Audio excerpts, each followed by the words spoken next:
Olá, seja bem-vindo. Quero contar para vocês como cheguei até a metodologia que uso para os projetos de gestão de pessoas. Meu nome é Felipe Torres, sou consultor nas áreas de estratégia organizacional e gestão de pessoas. No início da minha carreira, atuava no que chamamos chão de fábrica. Era responsável por processos, equipamentos e pessoas. E como gestor de processos e equipamentos, eu não tinha muita dificuldade, pois havia sido talhado academicamente para gerir coisas. No entanto, não havia sido preparado para gerir pessoas. Me lembro muito bem do primeiro processo de avaliação que experimentei, tanto como avaliador como avaliado. Muito embora hoje eu não concorde que a avaliação de competências seja a avaliação de desempenho, naquela época eu não havia feito ainda essa distinção. Na verdade, eu não tinha a menor ideia do que eu tinha que fazer naquele momento. Mas vamos à situação.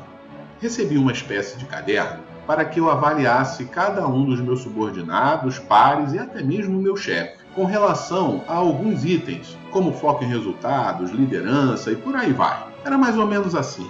Havia uma pergunta na esquerda e na direita uma escala de 0 a 10. As instruções indicavam que eu marcasse na escala o grau que eu entendia que o subordinado apresentava daquele item. A minha dificuldade, e imagino que você tenha pensado a mesma coisa, era, afinal de contas, o que é foco em resultado? Uma das atividades que faço durante uma apresentação comercial, durante um curso ou treinamento que eu esteja aplicando e principalmente durante uma implantação, é pedir às pessoas que escrevam numa folha em branco o que entendem por criatividade, por exemplo. Depois, eu peço que cada um leia em voz alta e eu vou anotando. Não poderia ser diferente. Cada pessoa define criatividade de uma forma diferente. Faça esse teste com as pessoas próximas de você. É batata. Voltando à minha história, eu fazia um esforço enorme para manter os mesmos critérios que eu mesmo definia para cada um daqueles itens, para que eu pudesse ser justo. Até aqui era uma questão complicada, mas eu dependia apenas da minha capacidade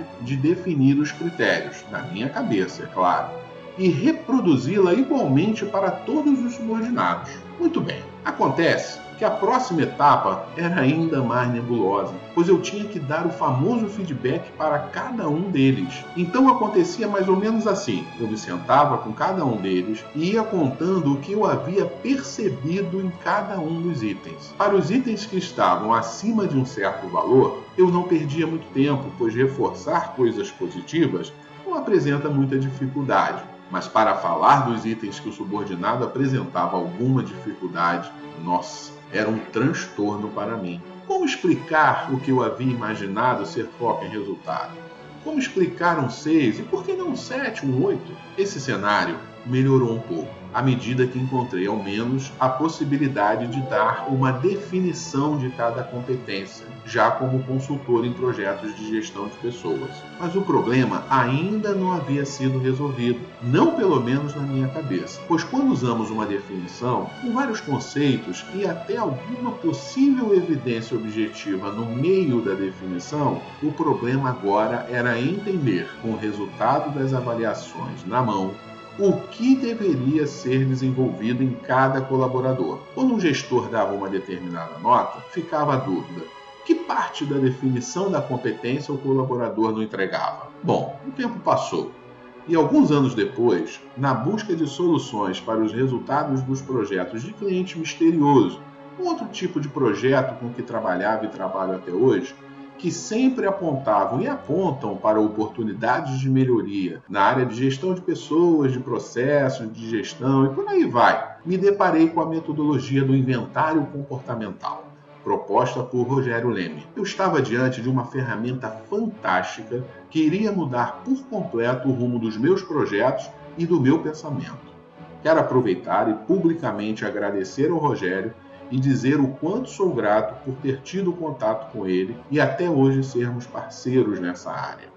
Numa próxima oportunidade, eu vou falar um pouco mais dessa metodologia, mas agora quero imprimir meu pensamento e te contar como cheguei até aqui. Imagine tudo o que sabemos sobre criatividade, por exemplo. Agora, Imagine que para a sua organização, apenas uma pequena fatia seja realmente importante. Agora imagine que esse pequeno pedaço possa ser ainda mais fatiado e que cada fatia represente um comportamento diferente. Muito bem.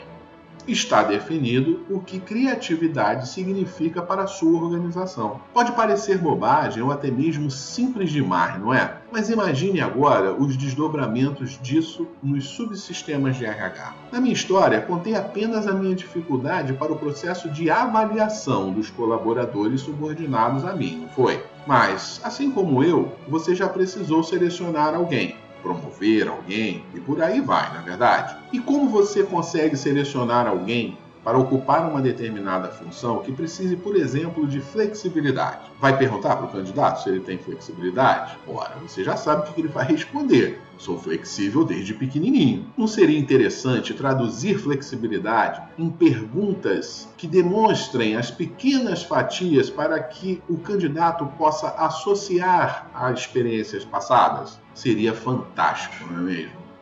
Então vamos continuar. O inventário comportamental permite identificar os indicadores, os comportamentos observáveis de cada competência, mas não partindo das competências em si, e sim dos comportamentos necessários ao desempenho daquela função. Vamos imaginar um copo d'água. O copo cheio representa tudo o que queremos de flexibilidade na nossa organização, mas nem todas as funções vão exigir o copo cheio em todas as competências. O que vai dizer se aquela função é copo cheio, meio copo ou qualquer quantidade? É o mapeamento. Vamos lá. O inventário comportamental define os indicadores de cada competência. O copo cheio. Como resultado do inventário comportamental, podemos dizer que flexibilidade na nossa organização é estar aberto a olhar para os fatos por uma ótica diferente da existente, adequar-se às contínuas e rápidas mudanças, antecipar-se e colocar-se à frente dos problemas antes que consequências mais complicadas ocorram. Temos assim o copo cheio, representado por esses 3 comportamentos. Você deve estar imaginando se os 3 comportamentos são necessários para todas as funções, não é mesmo? A resposta é dada pelo mapeamento. Durante o mapeamento, os gestores definem se cada um daqueles comportamentos são ou não são necessários para o desempenho de cada função. Com isso, é possível chegar no seguinte cenário. Para a função A, o gestor definiu que é necessário que o colaborador apresente 3 comportamentos. Para a função B, apenas 2 comportamentos. Agora imagine você avaliando seus colaboradores dessa forma. Ficou bem mais fácil, né? Mesmo que você tenha um conceito mental acerca do que seja flexibilidade, você irá pensar e utilizar aqueles comportamentos necessários ao desempenho daquela função quando estiver avaliando seus colaboradores. Imagine você ou o pessoal de recrutamento e seleção selecionando os candidatos. Todos irão falar a mesma língua e não trabalhar com conceitos. Isso é fantástico. Os modelos tradicionais de mapeamento de competências trabalham com conceitos e isso é muito subjetivo, pelo menos para mim e para a grande maioria dos gestores que são talhados para pensar em indicadores, em coisa mais palpável, vamos dizer. Isso transformou a forma com que eu trabalhava e até hoje surpreende gestores de várias organizações.